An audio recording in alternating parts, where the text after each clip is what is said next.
Imagine a vibrant discussion between people that includes both openness and critical thought in the pursuit of truth.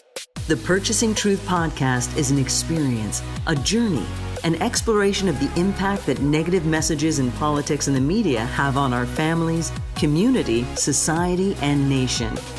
Join your hosts, Bill Stierle and Tom Hazard, to discover new concepts and language strategies that will reveal effective ways of establishing truth.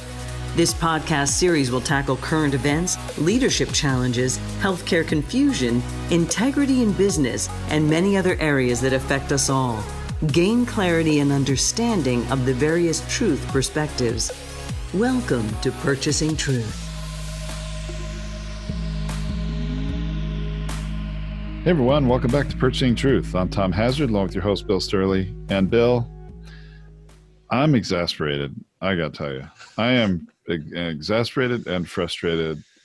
You know, I've got people that I genuinely like to communicate with on social media that are expressing things that I'm just looking at and I'm like, are you kidding me? And I just don't understand how people can really believe and say the things that they say and that are clearly so one-sided and not looking at truth, not even seeking truth. And I don't know. I don't even know where to start, Bill. It's so frustrating. Well, the binary brain wants us to find certainty in what we believe, our beliefs about the world. It doesn't have to be true. It just has to make sense. I know that's like the worst sentence to say ever, right? It doesn't have to be true. It just has to make sense. It has to make sense from my experience. It's sort of like, you know, we've talked about this around flat Earth. We talked this around different things, but if it makes sense to us that from a naive, very childish mind, that the U.S. is the American identity looks like something that has respect, that we've dealt with this issue before. It's not that big of a deal. It makes us not be able to look at the real problem and say, why are there more African American deaths, you know, at the hands of police or at the hands of white people than there are the other thing, which is the death here? We're not minimalizing, but we're actually just trying to have a healthy discussion about an equal treatment based on numbers. And numbers, they kind of, and it's a funny thing to say, but they count. And they count. Numbers count. You count things. And then when you count things, you can say, okay, this is where the problem is. The problem is around these numbers. So if I've got a problem with immigration, about people coming from one country to another, I've got to look at the numbers. How much is it going to cost me to prevent that? And is this the thing that I really value? Is my truth to go to this way? If I have deaths in regards to social injustice and various different, you know, people acting out because of that, their beliefs and their bias about individuals, that's also problematic too, is that my bias is in this place. And the current mindset is, if America is great and I'm going to make America great again, it's making America naive. It's making America not tell the truth. I just want the sanitized version of America. So social media then turns into a Pied Piper. It's like, I'm believing this to be true. And then truth gets more and more scooshed and moved in the direction towards opinion, not in the direction of fact. Because you and I, we've talked about how news and opinion are two different things, right? They're very different things. And honestly, that was why I was so frustrated, to be honest with you, was because someone on social media who I am friends with, who I like as a person, posted a link to an article on the Washington Post. Well, rephrase that. They posted to put a link to something on the Washington Post and said, "This is a great article." And I went to it and read it, and it's like, well, it's not an article. It's an opinion piece, number one. So it's not an article. And I commented, only really trying to not make a political statement, but I just said, well, I read it and I was disappointed that there wasn't more substance to this. It really was just full of, speculation and really feeding into biased beliefs, that there wasn't an article per se as opinion. And then I got people agreeing with me, but then they all seemed to pivot to saying, well, most news isn't news these days, it's opinion pieces. And it's like, well, I didn't say it was news. I thought it was an opinion piece. And then the most people were pivoting to pile on and criticize Biden, saying, but we have to admit that Biden, so you can tell this piece was sort of in a conservative opinion piece. Right. But they pile on saying that, but we have to admit there's something about Biden that's not mentally 100% there. I'm like, really? Where did that come from? Because there was nothing in this opinion piece that had anything to do with Biden in that regard. And why I just didn't understand it, because I also thought it was very funny. People are challenging Biden's mental capacity when clearly there's probably more evidence from the last 4 years to suggest that President Trump may be mentally off, in terms of the pendulum of mental fitness, whether it's narcissistic personality disorder or, other things that are maybe more scary. Right. You're attacking Biden? I don't know. So anyway, this is where it's like, wow, we can't even have a discussion about any kind of truth without having people hijack the discussion. And I guess that's where you're saying the Pied Piper comes in here. Is that right? Yeah, I think, Tom, I'm really appreciating this discussion because the word article is the problem. See, an opinion article is different than a news article. There's still a piece of writing. One is articulating a point of view, right? The opinion thing is doing point of view, right? Right. Which we're seeing as a person expressing the way they see things. Whereas a news article is a point of observation and fact. Right. So I guess it is important to define article. Is an opinion article actually an article? I don't even know. I'm going to look up the definition of article. I sort of had the. Because you'll see what happens. You'll see what happens as soon as you put the word article in. Go dig that out and watch what happens. It gets really, really quick. Because as a communication, podcast, which we've said about a bazillion times on here, we're not looking to actually have an opinion, even though both of us have an opinion.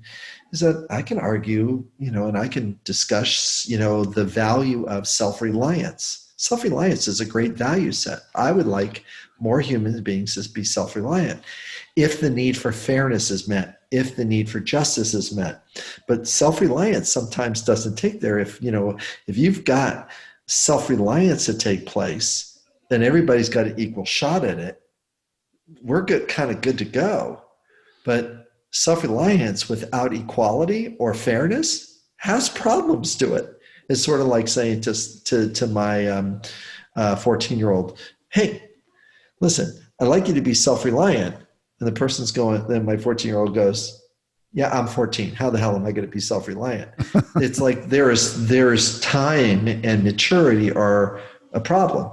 Well, if that same 14-year-old has other things that has challenges to it, and I'm still expecting the same level of self-reliance, I got to do a mental check on what am I talking about everyone being self-reliant, because that value set that used to be a cornerstone of Republican platform, self-reliance. We want people to be self-reliant and not to be dependent upon the government. Yes, we would. We sure would. Well, what happens if if the opportunity is not even the word opportunity has to do with availability for a person to lift themselves out of where they are to where they can be. And I just watched a wonderful video on opportunity that really talked about, this Palestinian in Israel got a chance to go to Harvard. I mean, he literally, through the help of different opportunities, a family in Ohio, in Dayton, Ohio, took him in for a month.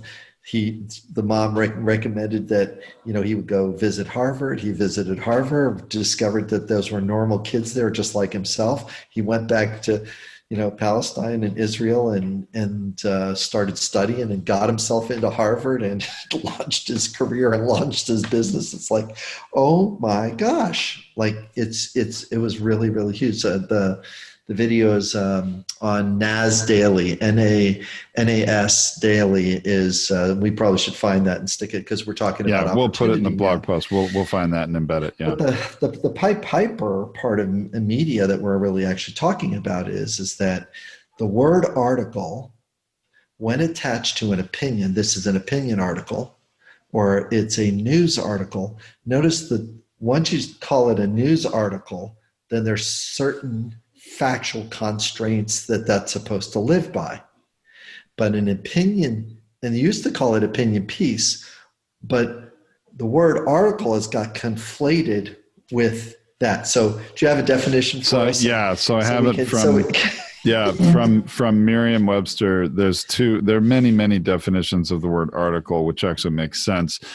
Interestingly, the number one definition is a distinct, often numbered section of writing, like an article of the Constitution. So that's interesting. But the one that really applies here is actually the fourth definition down of the word article, which is a non-fictional prose composition, usually forming an independent part of a publication, such as a magazine or a newspaper. So that's really what applies here. And so a non-fictional prose, I think we could probably debate some that are so upsetting. It's so upsetting. What's nonfiction or fiction? But that's a whole. Here we are talking about purchasing truth. If I'm writing an opinion piece to a Huffington Post or the Wall Street Journal, or if I'm doing opinion and I'm trying to get opinion to move in my direction, and all of a sudden I am writing an article, an opinion piece, an article for the Huffington Post. And notice I put an online news people here, because that is where many of people get their need for expression met without the constraints of journalistic rigor. So journalistic rigor now has to do with, here is a standard of facts and accuracy. You cannot tell us now, does Fox News have journalistic factual rigor? No, not as much. I would not say that. I would say if you're saying something that is something that is more of an opinion than something that has factual rigor, then I don't think that gets to be called the news program. I think it gets to be called something else. It gets to be called, this is the so-and-so show, and we have opinions about the way we see the world. and our opinions you may agree with. And we are glad we have this platform for those opinions. Right. And it would seem to me now, it's interesting because as we started talking about this a few minutes ago, I'm thinking, maybe an opinion piece does fall under the definition of article. Because when I first read it yesterday in this social media post, I thought, well, that's not an article, that's an opinion piece. And then I started to question myself a few minutes ago, maybe it is an opinion article, maybe it's still an article. But now reading Merriam-Webster's definition of a nonfiction, as I was looking at it again, this pop-up of a cat came up. I don't know why on Merriam-Webster. That's crazy.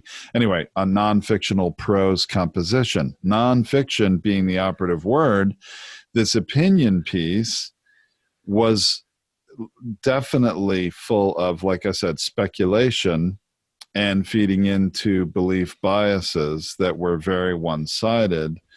And I would say that strays away from nonfiction. So, I mean, right. Just calling it how I see it, now I think maybe my original feeling my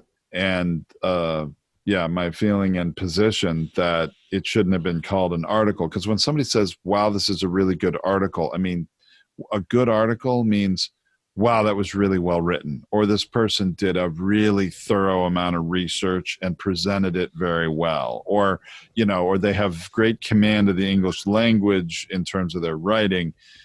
And this was, in my humble opinion, none of those things. Right.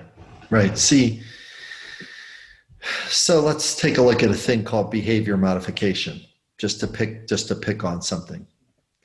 We've got this guy, B.F. Skinner, who did this experiment on rats about behavior modification.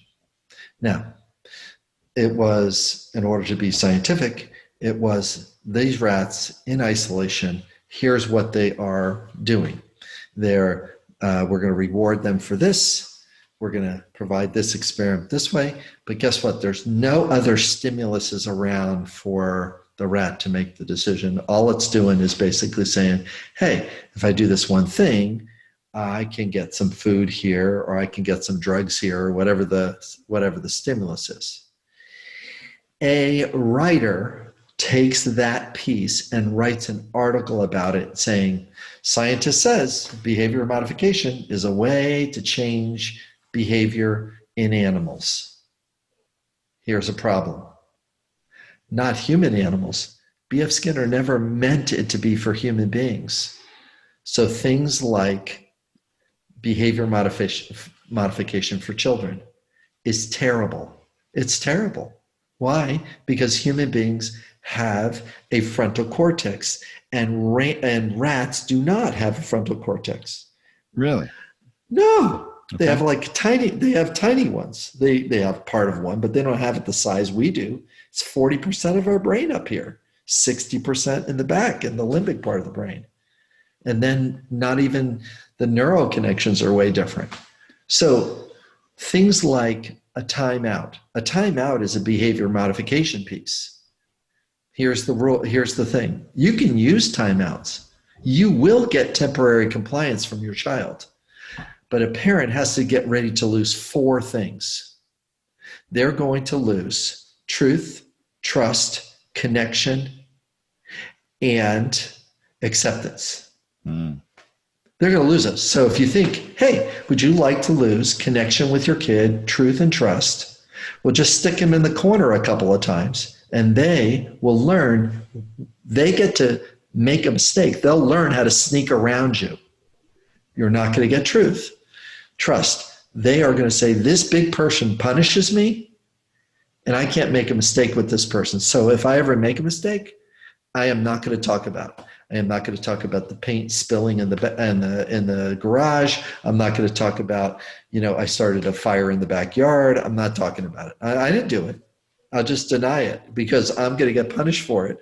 So you're going to lose truth. You're going to lose trust, connection. Guess what? Who wants to give, what kid wants to give the parent a hug after they've been punished in a place called timeout jail? Again, thinks, hey, wait a minute, let's do this on a bigger scale. In jails, Jails are about behavior modification. Listen, you did this crime, so you get to do penitence. That's why they used to call it penitentiary. You get to sit by yourself and think about the bad thing you did. And when you come out after a year and a half, of course, you needed to get your thinking done in a year and a half. You can't not think about it, right? The answer is, well, yeah, they can totally not think about it. They can think, I'm completely justified for beating the crap out of that person. Yeah, I went to jail in a year and a half, but I would do it again in a second. Again, behavior modification doesn't work. Now, the Pied Piper mindset is, I'm believing that to be true. I'm believing this article to be true, this opinion piece to be true. But really, all it's doing is validating a bias. All it's taking is a small piece of information of, from time to time, Joe Biden does not follow his thoughts in a sequence because that's not the way he thinks. He has a very synthesizing and integrating mindset. And because of that, what winds up happening is that, yeah, he switches gears and he uses old stories and he doesn't make sense all the time. And it's not like the current president has a particular mastery of that, but, there becomes now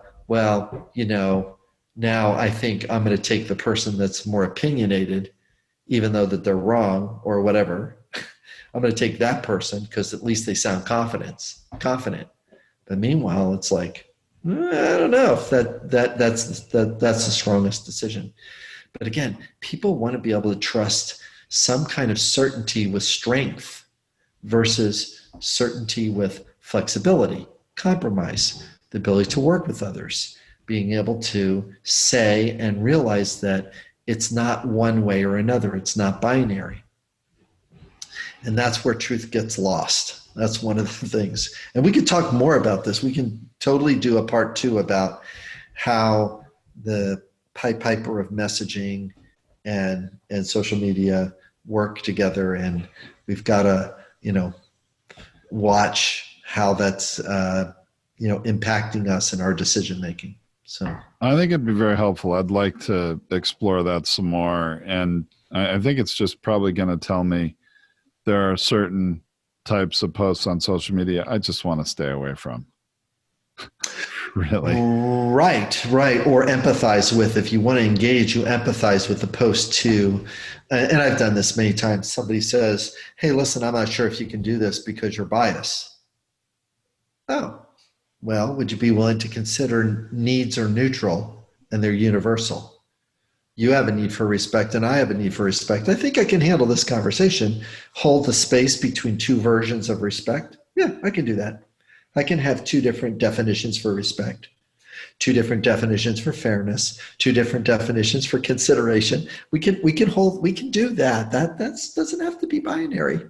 And it still can, and we can still like each other and talk to each other about the differing definitions of these primary concepts that we're currently being polarized around, and we just don't need to be.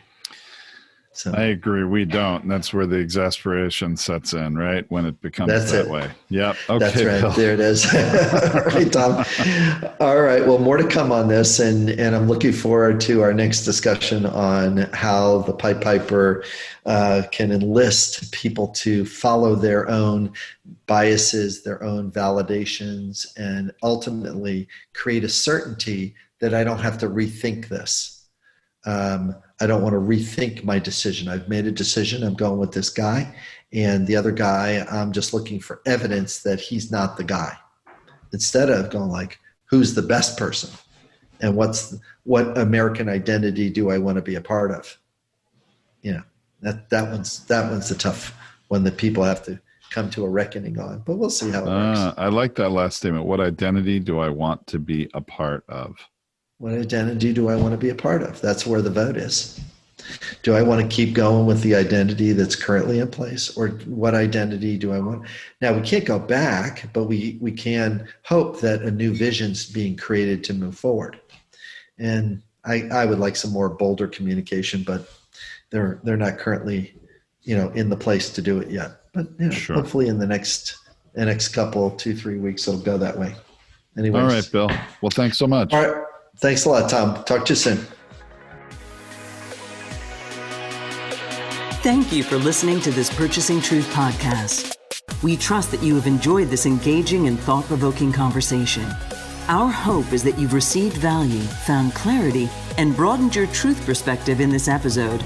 If you did, leave us a review or visit our website, purchasingtruth.com. Join us again for another informative and content-rich discussion here at the Purchasing Truth podcast. Don't just accept whatever information comes your way. Join the discussion. Discover your own voice. Purchase your own truth.